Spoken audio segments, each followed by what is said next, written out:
waaw gannaaw bu ñu sant yàlla julli ci sang bu tedd bi maa ngi jaale askanu Sénégal yëpp ci sunu doom yi ñàkk seen bakkan ci xew-xew yi am fan yi weesu jaale leen ñaan yàlla teeroo leen yërmande massawu ña nga xam ne ñoo ci am ay gaañ-gaañ ñaan yàlla wëral leen ñu dellu seen biir njaboot. may lancer appel njiitu réew mi di ko wax ne moom la charte fondamentale di constitution dénk la nga xam ne mooy garantie kaaraange réew mi mu wax ak askan wi dalal xel yi waaye surtout indi kaaraange pour que askan wi ak seen alal ñu mën ko aar. may sànni kàddu ñi nga xam ne ñoo nekk ci géopolitique di leen wax ndaw ñi dañ leen war a fonk, ndaw ñi dañ leen war a jàppale ndax ñooy yaakaaru réew mi ëllëg. loolu nag dafay laaj ñu woote ci dal, woote ci kaaraange ndax réew mu amul dal amul kaaraange mënul dem fenn.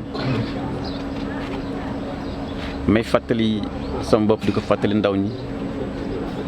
la nga xam ne kilifa diine bu mag ci Sénégal da ko waxoon mooy ne ndaw mooy wéeruwaayu réew, waaye ci kaw mu gànnaayoo jikko ya nga xam ne moom lañ ko nampatal ci biir kër ga, nampatal ko ci biir famille, nampatal ko ci réewam.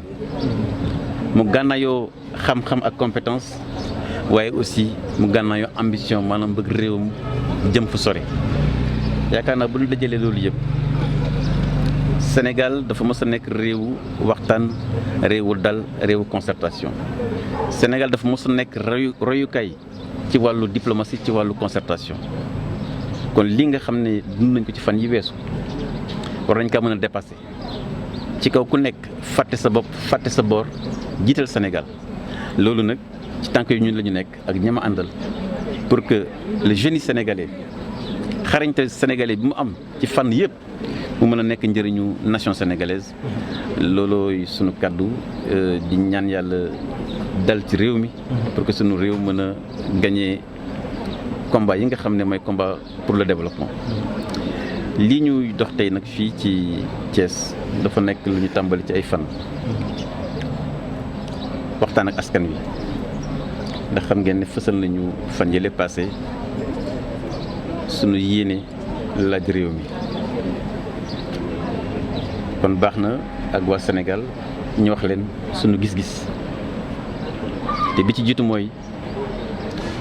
Sénégal dafa tënku ci ñetti tolotol yoo xam ne dafa laaj ay xarale yu bees ci wàllu doxalin. bi ci njëkk mooy ku nekk réeréewul mbir ne actuellement sunu tension politique metti na ci réew mi. ñaareel bi ndaw ñi ëpp nañu fukki millions ngi ndaw ci biir réew mi ñu war leen wutal xëy, war leen tàggat ci formation, war leen wutal lépp lu yem ci wàllu consommation. waaye aussi ñu xool ne boo xoolee àddina bi fi mu toll yëngatu na yëngatuwaay boo xam ne baax na réew mu nekk mën a indi ay jumtukaay pour faire face. loolu nag moo tax ñun ñu ànd ak ci CAP 24 ànd ak man jàpp ne war nañu soppi façon ba nga xam ne moom la ñu war a jubbante suñu réew. te bi ci jiitu mooy li ñu naan réforme institutionnelle, fexe ba la ñu waxoon ci assise nationale en 2008 maanaam njiitu réew dootul nekk ci njiitu conseil supérieur de la magistrature. waxoon ni njiitu réew dootul nekk ci chef de parti politique, parce que bu fi parti bi feebaree état bi day feebar. waxoon ne dañuy taxaw li ñu naan cour constitutionnelle pour que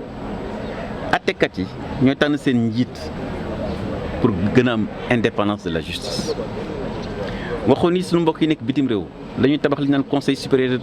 des Sénégalais de l'extérieur, muy nekk jumtukaay boo xam ne lépp lu ñuy def ci wàllu politique ak ci wàllu organisation mu jëm ci wàllu Sénégal nekk bitim réew dañ ciy bokk ci gouvernement ak ci assemblée nationale. muy wàllu loi mais également wàllu réalisation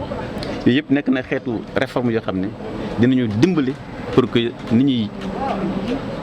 conduire suñu réew mu soppeeku loolu nag incha allah bu ñu waa Sénégal joxe confiance loolu nañ ko tabax fexe ba justice maanaam atte Sénégal gën a am indépendance parce que exécutif ak judiciaire dañu war a séparer wu. fexe également ba assemblée nationale ñu renforcer la partie proportionnelle pour que askanu Sénégal ñëpp képp koo xam ne am nga xalaat pour réew mi nu muy doxee nga mën a teew assemblée nationale. loolu tamit nekk na ay recommandations yoo xam ne incha allah dañ ko def ay réformes constitutionnelles pour que sunu Sénégal ñu mën ko changer ci wàllu jubanti. maintenant ci wàllu koom-koom dama ne bu ñu amee lu mat fukki millions ak juróomi ndaw képp ku yëngatu ci politique la lay tere nelaw mooy nan laay def man miy laaj réew pour saafara 15 millions emplois. Tout le débat ñun foofu lañ ko bëgg a positionner li ñuy wax yëpp ne ma amul solo de waaye 15 millions de jeunes naka la ñu def ba tàggat leen ci wàllu formation professionnelle jox leen métier naka la ñu def ba wutal leen xëy loolu mooy suñu farata ñun ñu nekk CAP 24 te dañ ci am ay pexe nag ndax mënoo nekk réew nga taxaw ci toog ci or boo demee Sabodala or Sénégal tabarfakal toog ci pétrole ak gaz toog ci phosphate toog ci attapulgite toog ci clinker toog ci zircon toog ci titan toog ci fer ba pare nekk réew mu ndóol loolu lu muy firi mooy xarale économie moom la ñuy changé tabax li ñu naan ay chaîne de valeur man Alioune Sarr maa ngi wax waa Sénégal ne mais su ma joxee confiance oru Sénégal fii lañ koy buddee fii lañ koy toggee fii lañ koy defaree jaayee ko fii ndax jaadowul ngay jógee Sénégal dem bitim réew yoo xam ne am ñu benn pepp or seen réew or bi gën faa yomb Sénégal te fay la or di jóge kon waa Sénégal war nañu xalaat ne lan moo waral oru Sénégal gën a yomb gën a cher oru Jeddah te fii lañ koy jógee loolu li ci changement bi mooy le raffinage maanaam fexe ba transformation bu am Sénégal donc li ñu naan chaîne de valeur fexe ba marché bu ñu nee dañuy soxla benn gramme or mu jar 45000 waaw bu ñu ko jaayee ak Sabodala 10000 jëndee ko 45000 waaye na 35000 yi 35000 yooyu mu ngi bitim réew loolu nag mooy créer valeur loolu mooy indi emploi loolu bu ñu ko defee ci fer def ko ci or def ko ci gaz def ko ci pétrole 15 millions emploi yi ma leen wax dañ ko def Sénégal. kuy def engagement politique nag na nga engagé wu te naka ngay def pour indi solution ak 15 millions d'emplois de jeunes man suñu débat foofu lañ koy féete te amul kenn nag koo xam ne nag dégg naa ko pour l'instant nga wax ni naka ngay def pour saafara l'emploi de 15 millions de jeunes parce que dans 10 ans ce sera 15 millions de jeunes qui seront au Sénégal donc ñun yooyu la ñu nekk moo tax le débat ci yenn valeurs yi kenn muñ ci fekk mais li am solo mooy les réformes institutionnelles et les réformes économiques incha allah dañ leen woowaat ci taskatu xibaar yi ci ay ndaje pour que le débat soit un débat économique parce que feneen fu ñu leen yóbbu rek dañu bëgg a distraire la population parce que la vraie problématique c'est la problématique de l'emploi et de la formation professionnelle de 15 millions de jeunes te CAP 24 à ces solutions là kon maa ngi leen di gërëm di leen sax bu baax a baax ci seen teewaay. Oui, je voudrais tout d'abord présenter mes condoléances à tous nos compatriotes suite au décès enregistré cette semaine lors des différentes manifestations. Je voudrais souhaiter un prompt rétablissement aux blessés et encore une fois présenter mes sincères condoléances à toute la famille sénégalaise, à toute la nation sénégalaise. Puisque chaque mort au Sénégal, c'est la nation qui est endeuillée. Je voudrais également lancer un appel à l'apaisement, lancer un appel au calme. Et je voudrais surtout lancer un appel au chef de l'État, qui est le garant de la stabilité de la nation, mais également de l'unité nationale. De s'adresser à la nation, de rassembler les Sénégalaises et les Sénégalais, mais surtout d'apaiser les cœurs et d'apaiser la situation nationale, pour nous permettre justement de garantir la sécurité des personnes et des biens. Je voulais aussi lancer un appel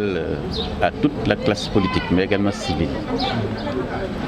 à ce que nous puissions croire sincèrement à la jeunesse, accompagner les jeunes, les protéger pour qu'ils puissent réaliser de grands desseins pour la nation sénégalaise. Je voudrais enfin dire aux jeunes et à la jeunesse sénégalaise qu'elle est le pilier de la nation, mais le pilier qui doit être adossé à des caractères, comme disait un grand savant,